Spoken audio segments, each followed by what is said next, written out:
একটি দুঃখজনক সংবাদ যেটি শুনতে পারলাম যে বাণিজ্য সচিব মহোদয় মারা গেছেন এবং সেটি একটি মশার বাহিত রোগ ম্যালেরিয়ার কারণে বাণিজ্য সচিব মহোদয় মারা গেছেন। বিভিন্ন পত্রপত্রিকা এবং টেলিভিশনের সাংবাদিকরা আমাকে ফোন করছেন। সেজন্য মনে হলো যে এই বিষয়টিকে জানানো দরকার। বাংলাদেশে আমরা দীর্ঘ সময় ধরে ঢাকা বা বিভিন্ন শহরে আমরা যে মশার সার্ভিলেন্স করি, সেখানে আমরা ম্যালেরিয়ার যে ভেক্টর অ্যানোফিলিস মশার প্রায় ৬টি প্রজাতি আমরা ঢাকা শহরে বিভিন্ন সময় আমরা পেয়ে থাকি। সময়ের সাথে সাথে দেখা দেয় নিত্য নতুন প্রয়োজন। রেডি থাকতে হয় প্রতি মুহূর্ত। তাই এলো ইনোভার, যেন আপনি লাইফে থাকেন রেডি প্রতিদিন। Innova, designed for now.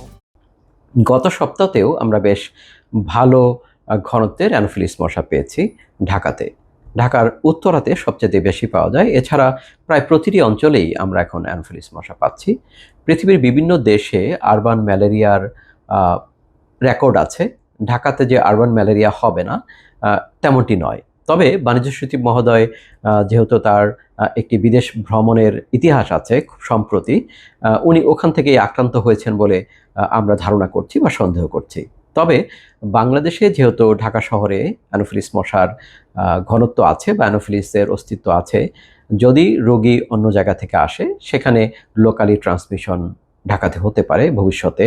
সেজন্য আমাদেরকে আগামভাবেই প্রস্তুত থাকা দরকার এবং ম্যালেরিয়ার ঝুঁকি এবং ম্যালেরিয়ার যে ভেক্টর ঢাকা শহরে আছে তার ভেক্টোরিয়াল ক্যাপাসিটি, স্পোরোজোয়েট রেট, এগুলো নিয়ে গবেষণা হওয়া দরকার এবং আমাদের প্রস্তুত থাকা প্রয়োজন বলে আমি মনে করি।